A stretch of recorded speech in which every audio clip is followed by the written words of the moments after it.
வணக்கம் and welcome all. உங்கள் குழந்தைகளுக்கு நோய் எதிர்ப்பு சக்தி ரொம்ப கம்மியாக இருக்கா?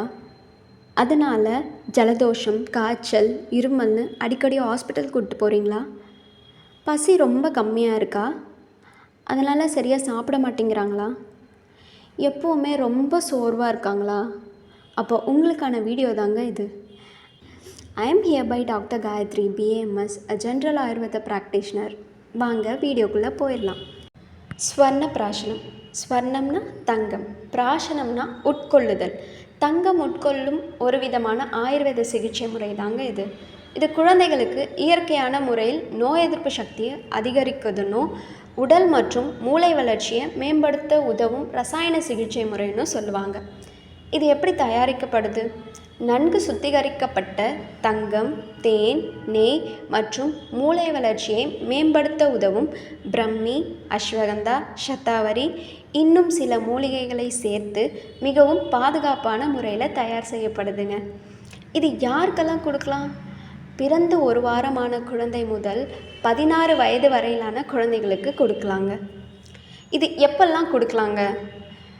ஸ்வர்ணப்பிராசனம் மாதத்திற்கு ஒரு முறை, அதாவது புஷ்ய நட்சத்திர தினத்தன்னைக்கு கொடுக்கலாம். அல்லது மாதாந்திரம் 30 முதல் 40 நாட்கள் வரை மருத்துவர் பரிந்துரைக்கப்பட்ட அளவில் கொடுக்கலாங்க. இது தொடர்ந்து எடுப்பதன் மூலம் குழந்தைகளுக்கு நோய் எதிர்ப்பு சக்தி அதிகரிக்குதுன்னும் அதனால் ஜலதோஷம், காய்ச்சல், இருமல் இவை அடிக்கடி வருவதை குறைக்கும். ஜீரண சக்தி சீரமைப்பதனால பசி நன்கு எடுக்க உதவும். அது மட்டும் இல்லைங்க, மன வலிமை, நினைவாற்றல், கவனம் இவை அனைத்தும் சேர்த்து குழந்தைகளை ரொம்ப உற்சாகமாகவும் மனதளவில் அமைதியாகவும் வைத்திருக்க உதவுங்க. ஸ்வர்ணப்பிராசம் பாதுகாப்பானதா? எப்போன்னா முறையான மருத்துவரின் ஆலோசனை பெற்று அவரோட நியமிக்கப்பட்ட அளவில் எடுக்கும்போது ரொம்ப பாதுகாப்பானதுங்க. இது யாரெல்லாம் தவிர்க்கணும்?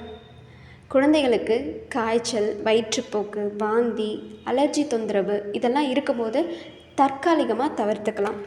ஸோ இன்னும் ஏன் வெயிட் பண்ணுறீங்க?